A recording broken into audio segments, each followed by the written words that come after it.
Gómez.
Presenten armas en honor al mayor general Máximo Gómez Báez, general en jefe del Ejército Libertador, en el aniversario 114 de su fallecimiento.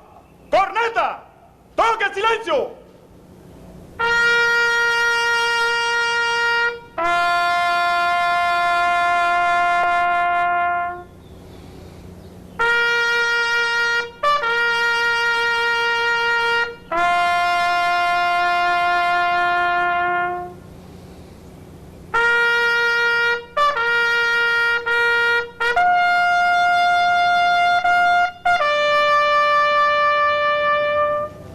¡Descansen! ¡Armas!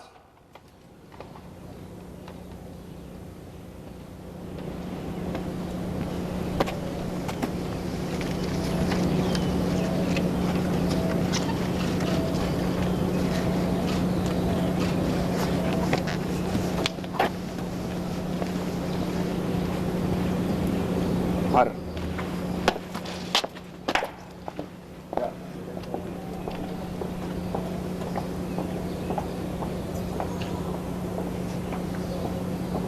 ¡Presenten armas!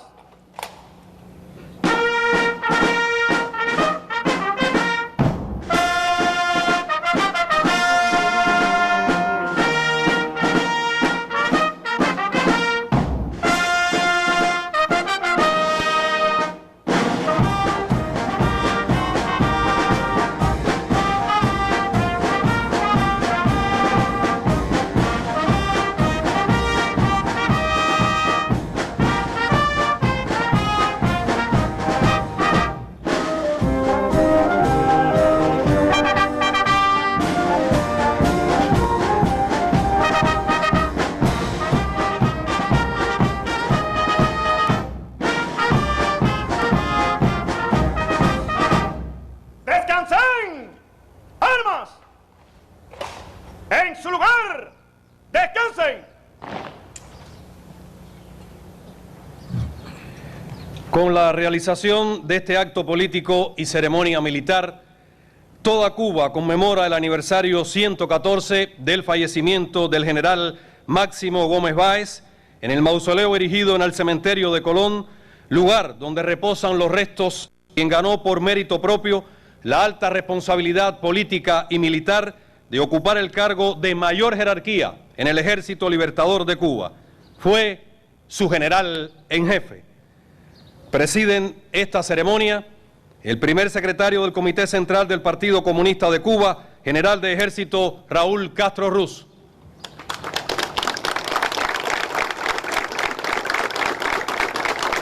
El presidente de los Consejos de Estado y de Ministros, Miguel Díaz Canel Bermúdez.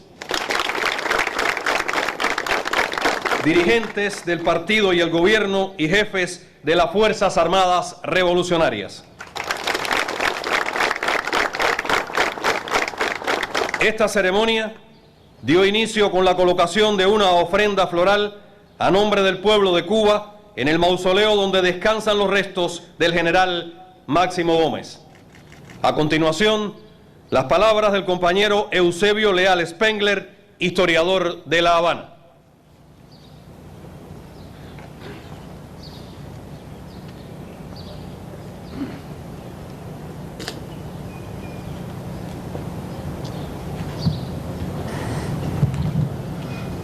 General de Ejército, presidente, compañeros de la presidencia, en un día plomizo nos reunimos ante este túmulo, sencillo monumento que no lleva inscripción alguna, solo el perfil de un hombre al que todas las generaciones de cubanos, ayer, hoy y siempre, debieron y deberán conocer. General en jefe del Ejército Libertador de Cuba, nació en la República Dominicana, en Baní, un pequeño pueblo al que definió como tierra de hombres honestos y de muchachas bonitas y juiciosas. En la batalla de San Tomé, cuando tenía 19 años, son derrotadas las fuerzas del reyesuelo Zuluque, que había atravesado amenazante la frontera. Su padre le dice, ya anciano, que vaya y cumpla con el deber con la patria al cual él ya no puede corresponder. Con esa inicial experiencia comienza su vida militar tan temprano. Pocos años después, la República Dominicana se ve amenazada por una profunda división interna. Unos tomaron el camino de defender su soberanía y su independencia absoluta. Otros, obnubilados por la crisis, heridos en lo profundo de su conciencia hasta cierto punto inmadura, decidieron tomar el camino equivocado. Entre ellos estuvo él. Afirma al llegar a Cuba que, herido el país, dividido, no supe o no tenía madurez para poder comprender los acontecimientos, y de pronto me vi en Cuba. Y aquí en Cuba radicalizó sus ideas a la visión de la esclavitud africana y de la realidad dramática del abandono con que el colonialismo había condenado al ostracismo a los que como él habían defendido su causa. Prueba importante de la rectificación y del valor moral de los hombres, se acercó al corazón adolorido del pueblo cubano. Se enteró tempranamente de la conspiración que se elaboraba en todo Oriente y en otras partes de Cuba, y desde el pequeño pueblo del Dátil, donde vivía con su madre y hermanas, que bordaron para él la bandera de Cuba, se unió a la revolución naciente, luego que el padre de la patria proclamase la independencia de la isla el 10 de octubre de 1838. Otros dominicanos en iguales circunstancias, los hermanos Marcano, Modesto Díaz, entre otros, se unieron también a la revolución. Este último con el mandato y la petición expresa de Céspedes, que lo conmina a abandonar la bandera colonial y a unirse al movimiento revolucionario y a la república que sería proclamada. defendida Bayamo con fuerza y tenacidad allí, en lo que fue la primera capital de la Revolución, le fue encomendado, en medio de profundas divergencias en el seno de cómo enfrentar la acometida de las tropas que avanzaban como pinzas sobre la llanura de Bayamo, situaron en la defensa del Paso del Cauto todas sus esperanzas. Él, que apenas contaría entonces con poco más de 30 años, según su propia idea, había sido promovido al ejército por el gran poeta bayamés José Joaquín Palma. Sargento, le nombró Donato Mármol, pero, como dice él, tengo muy a bien ese título, por quién me lo dio, dónde me lo dio y cuándo me lo dio. Céspedes le crea general, pero en el Paso del Cauto las tropas de Mármol y otros combatientes son masacrados por la artillería y el paso de tropas veteranas, mientras que él, escogiendo valientes cortadores de caña, de infantería y pocos hombres a caballo, espera a la columna del coronel Campillo en lo alto de las ventas de Casanova, en los Pinos de Baire, y allí, en una sorprendente carga, muestra al cubano el uso del machete como arma de guerra. A partir de ese momento y a lo largo de toda la campaña, se va a convertir en una figura estelar del ejército. Comparte con los jóvenes, aprecia el valor temerario de los que se incorporan tempranamente a las Fuerzas Armadas, distingue a los hermanos Maceo, a Calixto y a otros compañeros. De esa manera no fue extraño que, siendo ya mayor general, comande 4 de las acciones más importantes que se dieron en aquella guerra. En la defensa de las Guásimas de Machado a las puertas de Camagüey, después de 5 días de ardoroso combate. En la Sacra, en la llanura y laguna de Palo Seco, en tierras de las Tunas, y desde luego en el combate reñido del Naranjo. Su aureola se convierte en leyenda, la figura nervuda, alto, delgado, con pera apuntada, rasgos definidos y su manera incomparable de combatir, tirándose del caballo y combatiendo a pie con el arma mortal que le sirvió como ejemplo para tantos y tantos compañeros. Cuando aquella guerra se extingue por divisiones internas y por el predominio indiscutible de una fuerza masiva que llega del exterior y la proclamación de un necesario periodo de paz, Antonio Maceo irrumpe en la protesta de Baraguá para dejar el camino abierto al destino futuro. Gómez, desarmado moralmente por lo ocurrido en Camagüey, sintiéndose extranjero entre cubanos, cosa que civilinamente alguien recordó para él, asiste al encuentro con Maceo en Oriente y allí departe sobre el dolor de su necesaria salida del país. Se unen las mujeres, esas mujeres indispensables en nuestra historia. Mariana, madre de la patria, María, esposa de Maceo, y desde luego, aquí junto a la tumba del mayor general, la de su esposa, la eximia Mambisa, madre de Mambises y madre de héroes, como fue Bernarda Toro Pelegrín, nacida en Jiguaní. Unidos ambos, vivieron los azares de la lucha y ahora los del exilio. Un exilio que lo condenó a la pobreza. Si en la Manigua murieron varios de sus hijos y sobrevivieron pocos, ahora en el exilio de hambre y sin médico, en la isla de Jamaica y después en Centroamérica morirán otros. Así y todo, no desmaya su espíritu. En 1884 discurre con Maceo sobre la necesidad de crear un movimiento que tomaría el nombre de San Pedro Sula en la República de Honduras, pero las condiciones no eran propicias y el movimiento fracasa. A partir de ese momento, separados además, desunidos además, por el dolor compartido de una guerra perdida, esperan una oportunidad nueva cuando llegan noticias de la obra apostólica de José Martí en los Estados Unidos.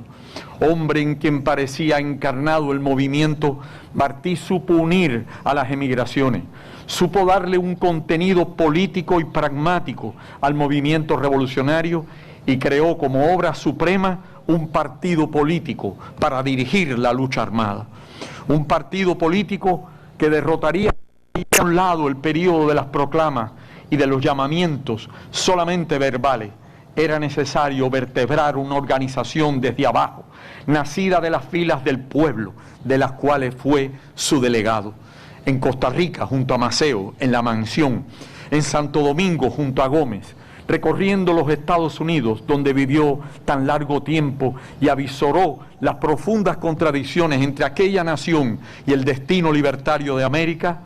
Allí, en aquellos sitios, Martí buscó al uno y al otro, al brazo poderoso de Gómez, a la inteligencia privilegiada y al carácter apolíneo de Maceo, y juntos creyó en ellos para un regreso indispensable.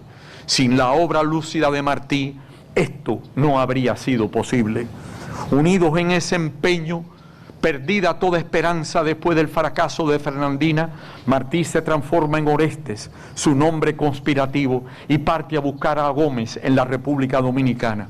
Maceo, separado de la necesaria información de lo que está ocurriendo, no entiende las circunstancias, se siente agraviado por comentarios, llega a pensar que por segunda vez, como en la Guerra Chiquita, alguna pequeñez lo apartará del destino verdadero, que era volver a luchar a su patria, la patria de su madre, de su padre y de sus hermanos. Pero no fue así. Flor Combet acepta el desafío y, a pesar de la discrepancia circunstancial, Maceo, en acto de disciplina ejemplar, toma la expedición que concluirá al abordar el honor que toca las costas de Cuba el 1 de abril. Poco después, en una noche oscura en que la luna no parecía divisar el perfil de Cuba, la expedición de Gómez y Martí toca al fin el suelo cubano por playitas de Cajobado. Aquella noche, en un bote, como si fuera una barquichuela lanzada al azar del destino, el propio Gómez comenta que no es posible imaginar lo que ocurre cuando una nave tan pequeña se separa de una grande. Allí, sobre esa barca, el gigante negro Marcos del Rosario, como él dominicano, Paquito Borrero, general también dominicano y cubano, César Salas, también dominicano, Gómez y Martí tocan tierra cubana. Besa el suelo de Cuba Gómez, como dice que hizo Cristóbal Colón aquel día, siglos antes, y abriéndose paso entre zarzas, suben al alto farallón que les abre los caminos de Cuba. Allá en Santa Efigenia, en Oriente, ante el mausoleo de José Martí, los hitos marcan los caminos en cientos de kilómetros que recorrieron hasta la fatal encrucijada donde se unen el Cauto y el Contramaestre. En aquel triángulo de muerte cae el líder de la revolución cubana. Gómez, con inmensa responsabilidad, no comprende por qué Martí lo había desobedecido. Apártese, Martí, este no es su lugar. Sin embargo, el otro creyó firmemente que era el suyo.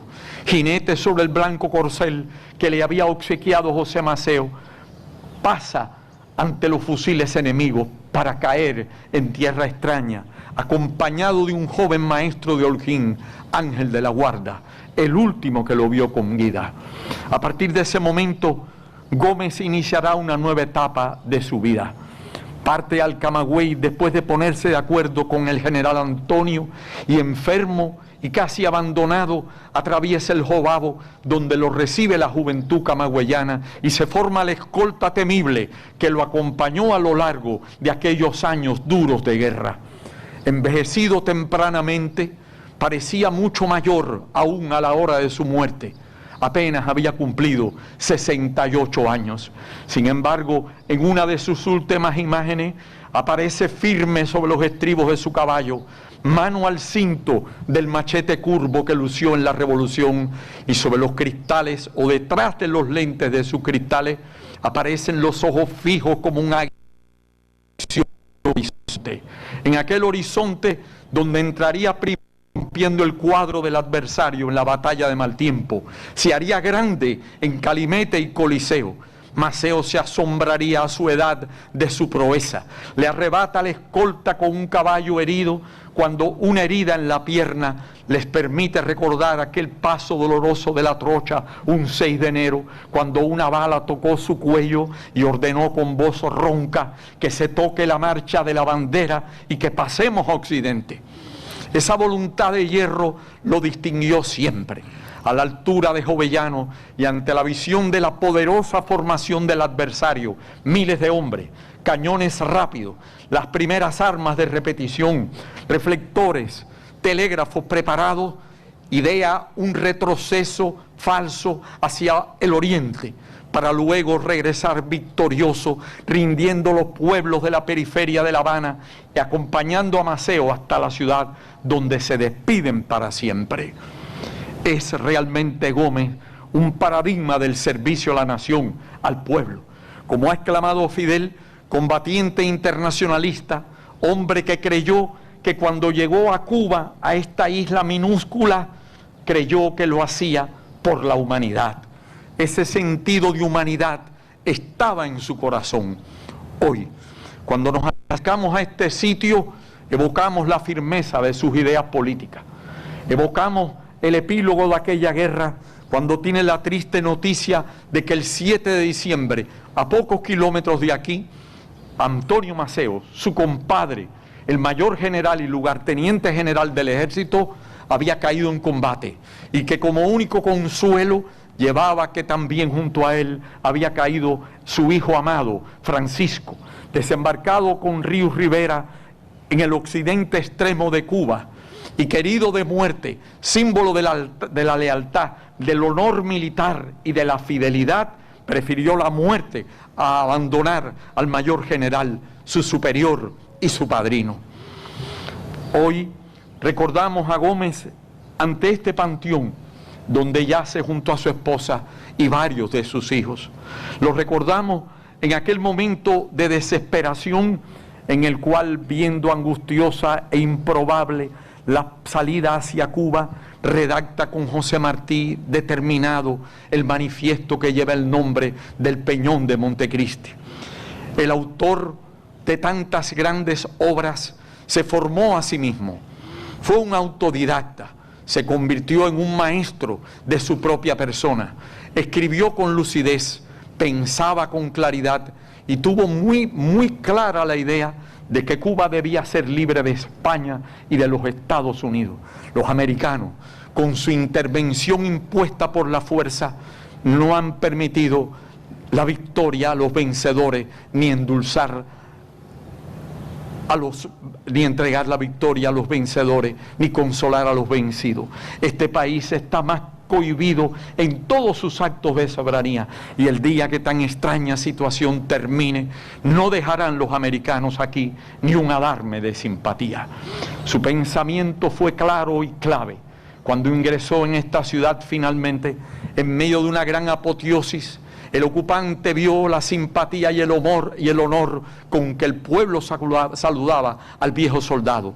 En la Quinta de los Molinos, su cuartel general, en su casa de Galeano, en su efímera vivienda en Bejucal, en su casa en El Vedado, donde murió un día como hoy, Gómez fue siempre ejemplo, paradigma y virtud.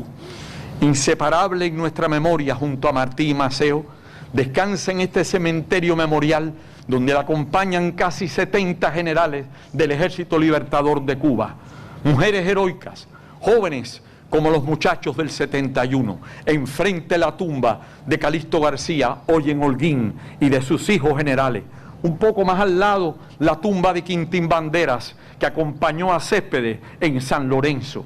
Allá, Juan Bruno Zayas, entre los más jóvenes del Ejército Libertador, y tantas glorias de Cuba. Allí, los padres de Martí, los emigrados revolucionarios, los poetas, los escritores, los artistas. En esa balanza entre Santa Ifigenia y La Habana está anclado el honor de la República, el mandato supremo del Libertador, de luchar sin rendición posible, de luchar por Cuba siempre, con una confianza grande en la victoria. General, ante tu tumba depositamos hoy la gloria de tu pueblo, húmeda de la lluvia de anoche, y de las lágrimas que acompañan tu partida, pero siempre vivirás eternamente en nuestro corazón. ¡Viva Cuba!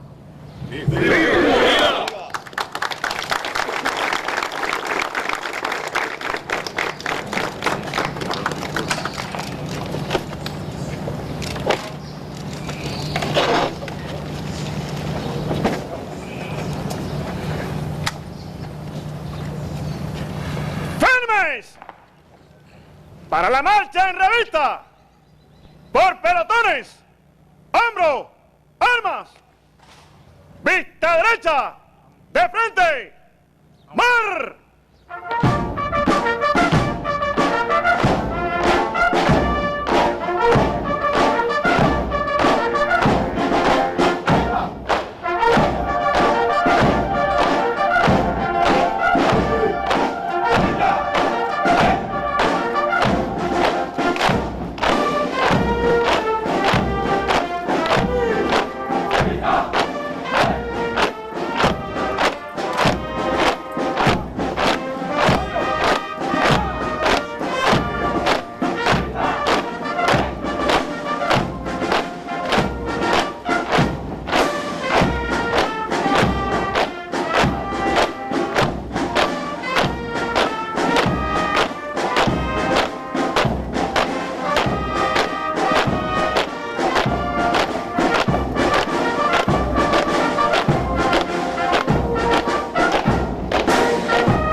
No puede ser más largo.